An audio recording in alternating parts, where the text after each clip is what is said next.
I am not here to motivating you. I am here to save you next 4 years of your engineering life. If you are engineering student currently watching this, please listen this carefully because what I am going to tell you is uncomfortable, but it's the reality.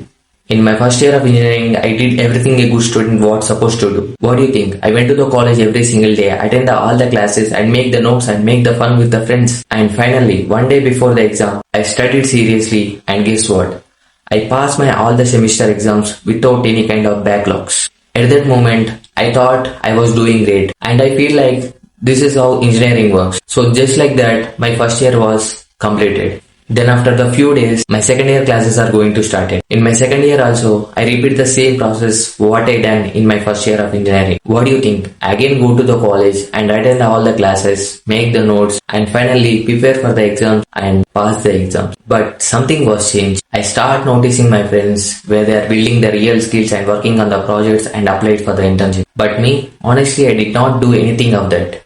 No internships, no projects, no skills. And the worst part is, I start getting the backlogs in my second year of engineering, one after another. First time ever in my life, I start getting the backlogs in couple of subjects. And at that moment, I felt depressed and start hating myself. Actually, this is the part nobody can warn you about. College does not fail you suddenly. It fails you slowly. Now, I am in my third year. This is where the reality hits me hard. So I finally understand and decided that the marks and attendance does not build my future, but skills will build my future. So I start learning the skills seriously and start building the projects, not for the marks, not for the attendance, but for my future. So I stay consistent towards my learning when I feel it was hard and when I feel it was late to start. For the first time, I feel different. That is the clarity of what to do in my life. Now listen to me carefully. If you are in first, second, third or even fourth year of your engineering, start building the skills.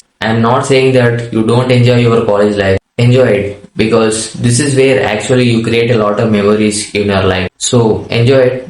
But spend at least 2 hours of time to learn something skill. Again, I am not saying that you only do coding, you only do data structures and algorithms, all of these things. Pick 2-3 skills and start exploring it and identify where you are interested in and start building the skills in that. If this video is helpful for you, please hit the like button and subscribe to the channel for more tech content like this and share this video with your friends.